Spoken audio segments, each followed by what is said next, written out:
Welcome muli, Manang Pers. Ako na si Manang Pers, ating ka-boardmate ko talaga. Kaya na makalibre nga ito ka na, tanwa ko anada.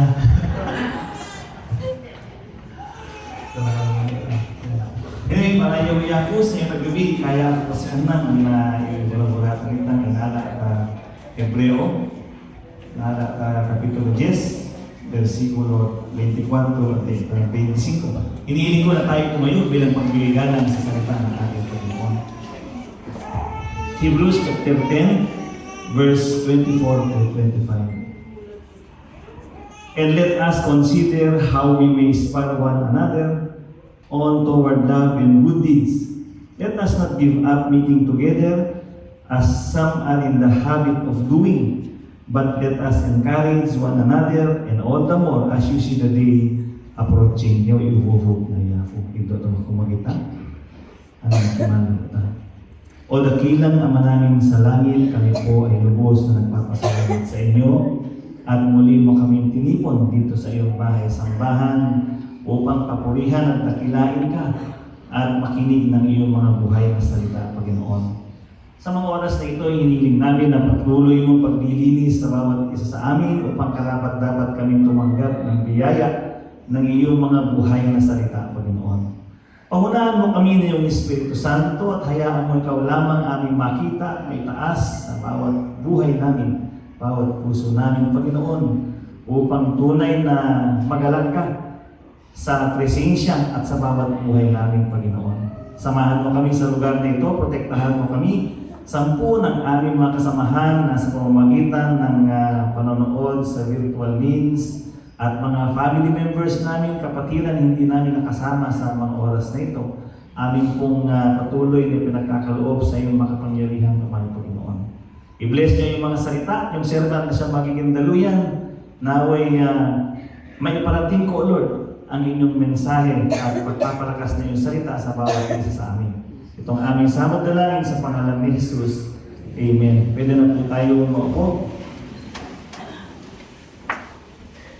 Padre Pastor Joel, si Shulay Luming. Di naman, 2% sa family Luming. Ginaming ng Luming, pero natin mo, baliwala lang rin.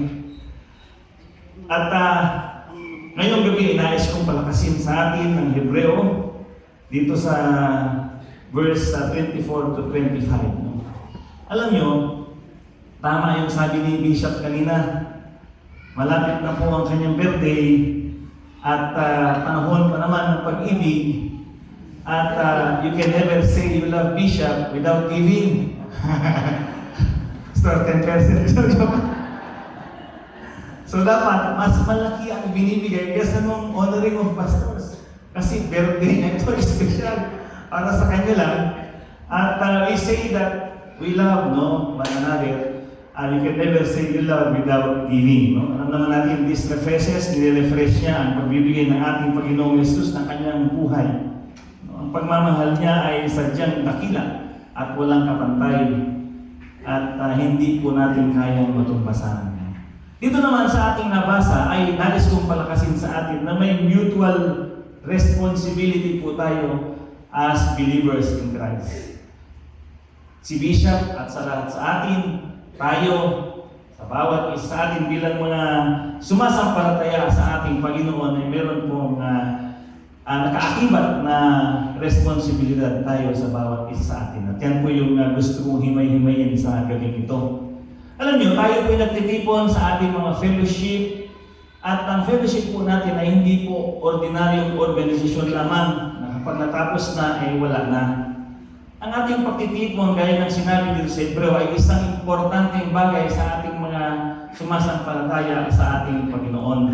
Ito ay isang intentional na pagtitipon upang sa gayon ay matugunan ang ating paglago sa ating spiritual na buhay. So all gatherings, no? Church gatherings, may mga fellowship tayo. Kaya kung meron dito, wala pa kayong fellowship, no? Kaya sa amin, may sarili kayong fellowship together, pero hindi yung nagiging boundary. You can always attend fellowship of believers kung saan area, kung saan tayo binigyan ng opportunity ng ating Panginoon. Pag wala kang fellowship, ay medyo may hirapan na lumago sa iyong spiritual na buhay. You can never stand alone as a believer believer, kailangan po natin ang kapwa nating sumasampalataya dahil yan po ay isang mandato, hindi lamang mandato, pangangailangan natin bilang mga sumasampalataya sa ating Panginoon. Bukod doon, sinasabi doon sa Hebreo na responsibilidad natin ang pangalagaan ng bawat isa sa atin at ay nagagawa natin sa patuloy nating pagtitipon o pagkakaisa. So dito ay our mutual responsibilities as believers in Christ. Ang unang puntong nais kong bigyang emphasis, we have the responsibility to watch over one another. Si Bishop, he has the responsibility to watch over us. Siya po yung pinili ng ating Panginoon na nangunguna sa atin at kami mga pastor. May responsibilidad kaming tignan ang bawat miyembro natin, ang bawat pangangailangan nila. Kinakailangan na mindful tayo sa mga spiritual na condition ng ating mga miyembro. Alam mo, sa ating mga miyembro, may grade 1 dyan, grade 2, grade 3, hanggang high school ang level ng kanilang pananampalataya. Kaya ngayong gabi, tingnan mo ang katabi mo kung anong grade yan, o secondary na ba, o college na ba. Di ba? Hindi natin alam. Pero as we observe their behavior, their manners, their talking, their speaking, their thinking, actually, kung pastor ka, madidiscern mo yan, mag-engage mo yan sa mga members. And even, lalo na sa prayer life, yan mo makikita. Pag pinag-pray mo ang isang tao, habang nag-pray ang isang tao, makikita mo actually yung level ng kanyang faith. So alam mo kung paano may address as a leader o bilang isang kasama sa fellowship. Kailangan yan, no? At kaya nga, may responsibilidad tayo, kinakaya alamin natin, yan ang isang obligasyon natin whenever we attend fellowship, alamin mo yung spiritual condition ng iyong kapatiran. Yan ang isa na maging aware ka na pupunta ka doon. Hindi yung iisipin mo yung ginawa niyang masama, iisipin mo yung kapalpakan ng mga desisyon niya. Hindi. Titingnan mo yung kanyang spiritual maturity. And then, makikita mo din na may mga struggling believers. Kinakailangan, alerto ka. During a fellowship, lapitan mo yan. Kinakailangan niya ang mag-pray sa kanya. Kaya may fellowship tayo dahil doon mo lahat sasabihin ang iyong pangangailangan at inyong mga concern sa buhay upang sa gayon ay matulungan kang may ipagdasal o may panalangin ang iyong pangangailangan. And then as God's fellow children, siyempre magre-respond ka sa kanyang pangangailangan. Okay? Kung may makakaya ka o sa pamamagitan ng prayer, pagpapalakas, yun po ang isang obligasyon natin. So yan, no? We have the responsibility to watch over one another. Yan po, whenever you attend fellowship, yun ang purpose nun, para tignan ang sitwasyon ng ating mga kapatid. Pangalawa, we have the responsibility to motivate each other to love and good works. Ang isang ispar mo, sabi nga dito, and let us consider how we may inspire one another toward love and good deeds. Paano mo ma-encourage? Paano mo ma-ispar o kaya yung sa Tagalog ay paano natin matutulungan ang ating kapatiran na magmahal. So, sa experience niya, siyempre mahalin mo as a brother, as brethren, you have the responsibility to love him, not to judge him or her.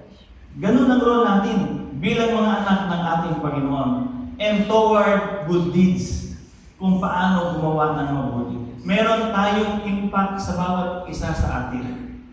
Kaya tayo, habang tayo nakikihalubilo sa mga hindi nakakakilala sa ating Panginoon, ay may influence tayo dapat sa kanila to love God and others. Dapat tayo ay modelo dyan.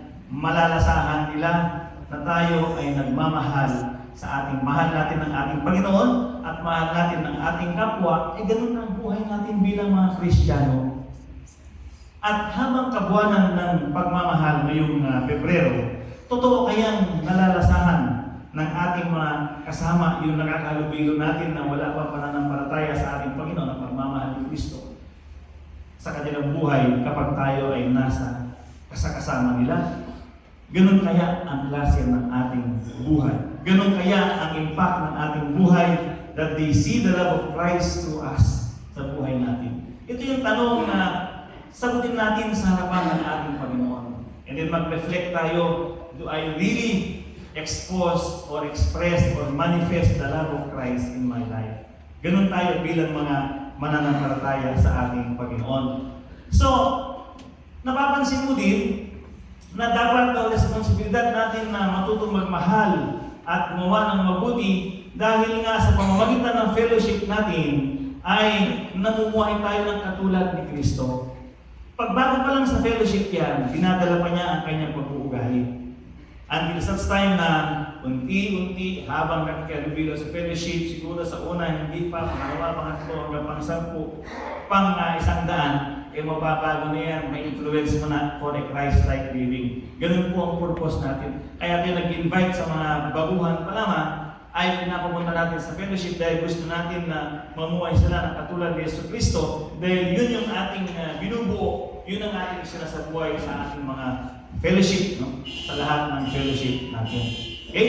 So yan, ang fellowship ay hindi para magkaroon ng faction. Minsan sa mga fellowship, may nakatira sa western portion, sa eastern portion, doon lang pa kuminsan. Kaya kung napapansin nyo ako, ay kung saan ako mauupo ay hindi ko pinipili.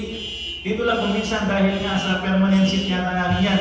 But when we have fellowship, kinakailangan lilibot-libot ka upang sa gayon ay habang nagpre-pray, bawa sa Monday group natin, sa Monday group na inatinan nyo, ay kung sino yung nasa kanan, huwag pinapanalangin mo may pangailangan. And whenever you remember that brother or sister, ay yun na parati ang pinapanalangin mo sa kanya. So sa pamamagitan niyan, ay nakakatulong ka, ipanalangin ang kanyang pangailangan, nagiging parte siya ng iyong buhay. And the more you pray for them, or for him, for her, the more you will love them, the more you will care for them. Ganun po ang purpose ng ating mga fellowship. At nararanasan po natin yan. Nararanasan natin sa ating mga fellowship at lalo na dito sa CBCC. Okay? So, ang responsibilidad na yan ay hindi naman na nasasabi sa pamamagitan ng salita. Ang pag-ibig ay nakikita sa gawa. No? Not on words alone, but in action. Kaya pag sinabi yung mahal niyo si Bishop, ipakita niyo nga sa kanyang birthday. Amen? No, amen. Ulit to.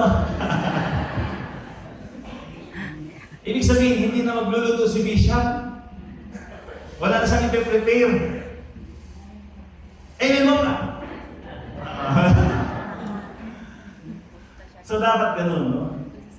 Let us manifest our love sa mahal natin Bishop as our anointed leader. So kinakailangan i-manifest nyo. Huwag na, hindi naman sa gaano kadami, gaano kamahal. Yung simple thought of expressing your love, okay na yun. Yun ang mararamdaman niya. Yun ang maipadadama natin sa Kanya bilang pagmamahal natin. And then yung paggawa ng kwan ang mabuting gawa naman ay nagagaling yan sa genuine faith natin.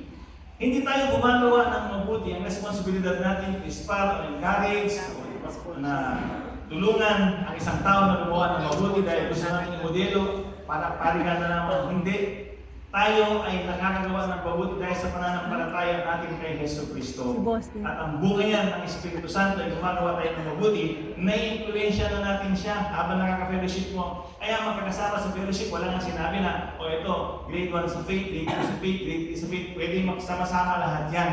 At yung mga mature sa pananampalataya, in-influensya mo yung mga bata sa pananampalataya upang matularan niya ang iyong pamumuhay na katulad ni Yesu Cristo, mag-reflect ang buhay ni Cristo sa kanilang buhay. Ganun ang objective o layunin ng ating mga fellowship. Okay? So, yan ang man. Yan yung responsibilidad natin to motivate each other to love and good works. Ang pangatlo, we have the responsibility to never abandon gathering together. Yan, not giving up meeting together. Sinabi yan sa verse 25, not giving up meeting together as some are in the habit of doing. No, naging habitual na sa atin actually Naging habitual na yung mga fellowship sa atin bilang mga Kristiyano. Kaya, kuminsan nga, mas napapamahal na sa atin ang ating mga kapatiran sa pananampalataya kaysa mga tunay na kapatid natin sa dugo, di po ba? Dahil yan sa Espiritu Santo na meron sa atin na siyang nag-inspire sa atin na pagmahalan bilang mga mananampalataya ng ating Panginoon. So, hindi natin hihintuan, especially you see the day approaching. Alam natin na malapit nang bumalik ang ating Panginoon. Ano pa yung ginagawa natin sa buhay natin? Let's continue tayo na bumuhay dito as if the Lord is not yet coming. Nagpaplano tayo ng mga gawain, pero ang ating patuloy na pagsama-sama ay yan po yung ating isang importante sa atin, sa buhay natin, dahil yan lamang makamagbibigay sa atin ng tunay na kapayapaan, kagalakan na nanggagaling sa ating Panginoon. So yan, we have the responsibility to never abandon gathering together. Mahalaga ang fellowship sa buhay natin bilang Kristiyano. Mas lumalago tayo kapag magkakasama tayo. Yan, bilang isang community of believers, ang tunay na pag-ibig dito po natin nararanasan. Sa mundo, sa mga organization, pagtalikod mo, may sinasabi na sa iyo. Diba? Uso dyan yung backbiting at psychological war. Kaya kung ikaw mahilig ka sa psychological war at backbiting dito, hindi ko sinasabi that this is not your place. Be transformed in the renewing of your mind. Be convicted na tayo bilang Kristiyano, pag nakita natin ang mga kapatiran, meron tayong hindi pagkakunawaan, i-encourage mo, i-push mo ang sarili mo na mahalin ang ating mga kapatiran. Ganyan dapat tayo bilang family of believers.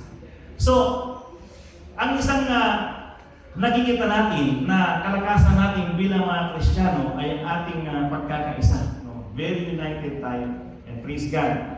Narinig natin sa testimonya ni Bishop na si Pastor, ang sama ni Pastor Pete ay na-heal, no? And it's been our prayer naman siya ng ating panalangin.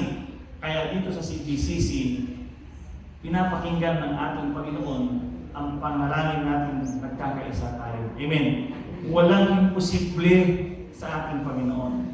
Ang Diyos, He will make manifest His power, lalo na kapag nagkakaisa tayo sa pamagitan ng prayer, and nothing is impossible before His hands bilang makapangyarihan Diyos natin. So, responsibilidad natin yan na never abandon gathering together. Kung may nanghina, bisitahin. Kung may hindi umaten, imbitahan. No? I-encourage na kumusta ka, kumustahin. Ganun tayo bilang mga family of believers. Yan ay obligasyon natin yan. So, kung hindi nakapunta lang minsan beses, 2 beses, ay kumustahin na natin agad. Okay, ganun ang ating pagmamahal. Ganun ang responsibilidad natin bilang mga magkakapatid, bilang mga pamilya ng mananampalataya sa ating Panginoon.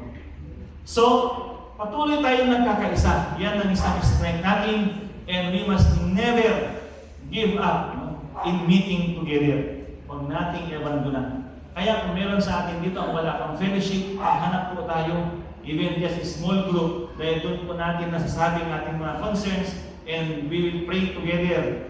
At pinapalakas po natin ang bawat isa sa mga grupong yan, sa mga fellowship na yan, kung maghanap po tayo. Kinakailangan nandun tayo sa sirkulo ng mga fellowship ng believers.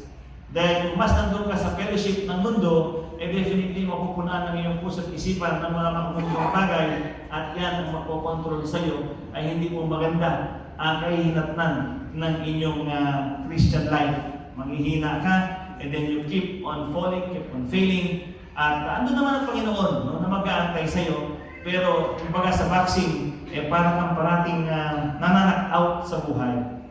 Gusto mong champion lagi, find a strong fellowship group upang lumago ka sa spiritual na buhay at mapalakas ka, at meron kang isang grupong malakas ng unity, and it will help you in your spiritual growth, at mas mahigit na mamahalin mo at mapapupurihan mo, madadakila mo ang ating Panginoon. Ang pang-apat ay we have the responsibility to encourage one another. So yung una, we have the responsibility to watch over one another. Pangalawa, we have the responsibility to motivate each other to love and good works. Pangatlo, we have the responsibility to never abandon gathering together. At panghuli, we have the responsibility to encourage one another. Sinabi niyo dito, but encouraging one another. Do not give up meeting together as some have the habit of doing, but encouraging one another. Ibig sabihin, bawat isa sa atin, may obligasyon tayong i-encourage ang bawat isa sa atin. Alam niyo, ang mundong ito, nakakapagod. Sino ba sa atin ang hindi napapagod sa mundong ito? Tayo po lahat, dahil sa kabisi ng mundong ito, at sa lahat ng mga obligasyon sa mundong ito, nakakapagod. Obligasyon pamilya, obligasyon trabaho, obligasyon mismo sa ministry, nakakapagod. Ang nakapagbibigay lang sa atin ng kaganaan ay kapag ikaw ay nagpapahinga sa presensya ng ating Panginoon. Kaya nga, ano masasabi ng magagawa natin? Kaya dapat parati natin ini-encourage ang bawat isa sa atin. Encouragement upang sa gayon magkaroon ng panibagong lakas at pag-asa ang bawat isa sa atin. Whenever I see you, whenever you see me, let us encourage one another.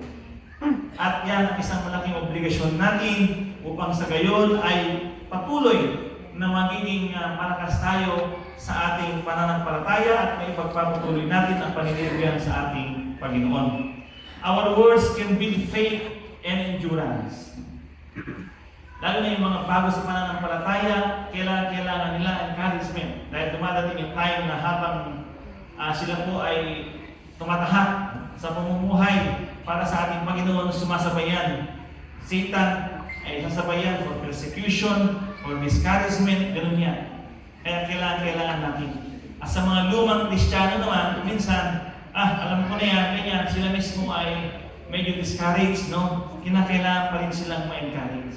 So lahat ng level ng pananampalataya ay walang excuse o exempted sa pag-encourage ng isang Kristiyano. Tayo pong lahat, we have the mutual responsibility to encourage each other.